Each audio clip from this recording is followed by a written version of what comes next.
Hello, good morning, and welcome to Bill Riccardi's Weekly Patreon update. I, of course, am Bill Riccardi, a creator and purveyor of fantasy novels. What do we have this week? On the docket is this. Book 2 of the Blackstaff Siblings and what we're doing there. We're doing quite well. A little teaser. Comic books and what the heck they have to do with us at all.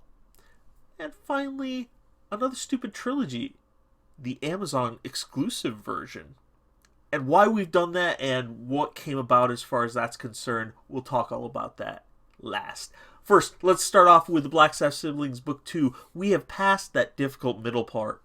The middle part of a lot of novels, particularly middle novels of trilogies, has a lot to do with mental editing and a lot to do with physical editing. Has a lot to do with picking out the parts that will allow the action to keep flowing, but allow the information to get out there to the reader all at the same time. It's very difficult to pack that into something condensed, and you don't want to go on too long because you lose your flow. So that difficult part is over. We have managed to achieve that fine balance of getting the information out there, getting the discovery out there, and at the same time keeping the action part of the story flowing, particularly difficult when you're looking at two different cameras, as it were, which is something that we're doing for the majority of this novel. So, with that in mind, we are about 65% of the way done, and it's all downhill writing from here.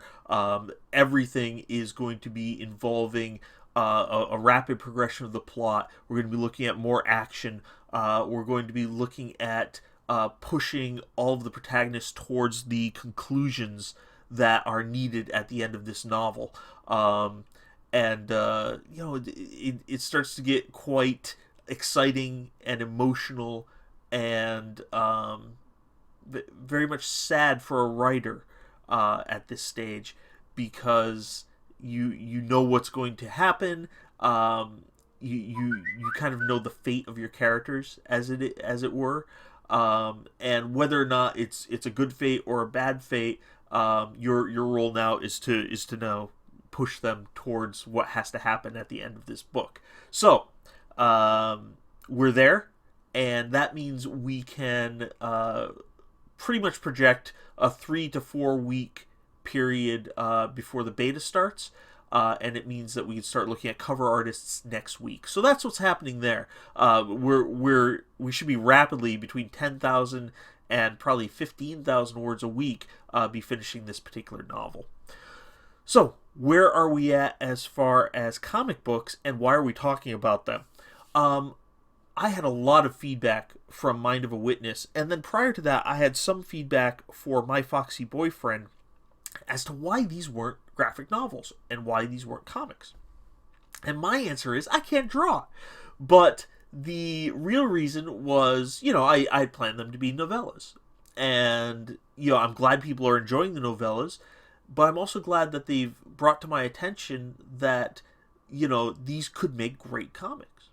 So what I've done is I've put out a sample of Mind of a Witness to the comic community over at Reddit's /r/comic book collabs. And I just put it as well on the Discord for that particular sub.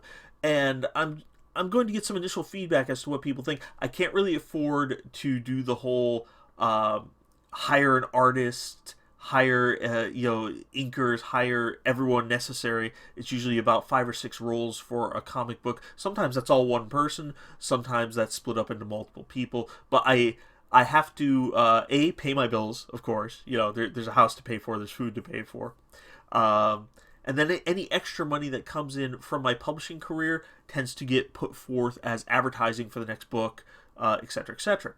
So I'm trying to leverage my experience, because I am out here, I am successful, and I have a following, as a boon that will allow me to do more of a 50-50 split situation, splitting costs, splitting the benefits as well, and that might mean me doing a lot of weekend work and a lot of extra work, but I'm fine with that. So I've put a few feelers out, and we'll see what happens. We may see comics in the future. That would be really cool. Finally, what we're looking at as far as that Amazon exclusive, you may have seen, what's going on there. First of all, as patrons, you get that for free. So if you want this version of the book, and I'll explain the difference in a moment and why it allowed me to put it on Amazon, I will go ahead and send that off to you. Just pop me an email. The difference between Another Stupid Trilogy as 3 books and Another Stupid Trilogy as a package is 3 things. Number 1, we have included the exclusive prequel, which is Shaman's Fable. Now, Shaman's Fable, you might have been able to pick up from the audiobook release. It was out there, but it's never been available commercially as a written thing. It's only been available as kind of a bonus feature with this or that, the other thing. It's now part of this package, making it a unique compilation. The second thing we've done is Amazon Kindle exclusive enhancements. We used Kindle Create to go through and beautify the whole thing and make certain edits and what have you, and it is gorgeous on the Kindle.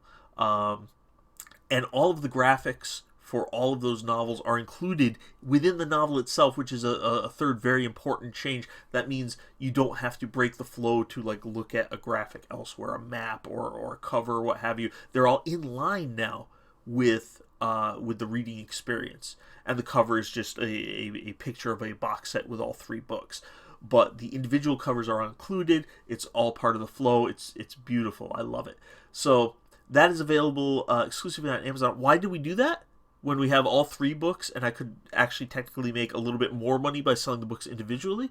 Well, number 1, people love buying trilogies, and they deserve the $1 off, if they buy the entire trilogy all at the same time. But number 2, because we made a unique product with a unique beautification and something that was not commercially available before in the prequel, Shaman's Fable, it qualifies for KDP's Kindle Unlimited program, so I can go back on the lending library with Another Stupid Trilogy as a trilogy.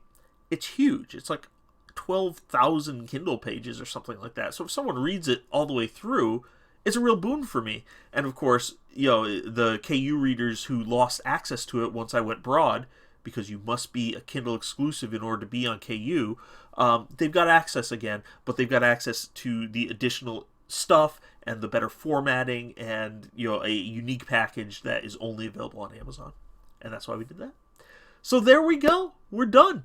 It's about to rain here in Belfast, it looks like, but let's be positive about this. It's warm elsewhere. If you're in one of those warm places, don't get too warm. Stay safe, stay hydrated out there. I know summer might technically be gone, but it's still peeking its sunny head out in a lot of different places. Stay safe out there, and we'll talk to you next week. Cheers.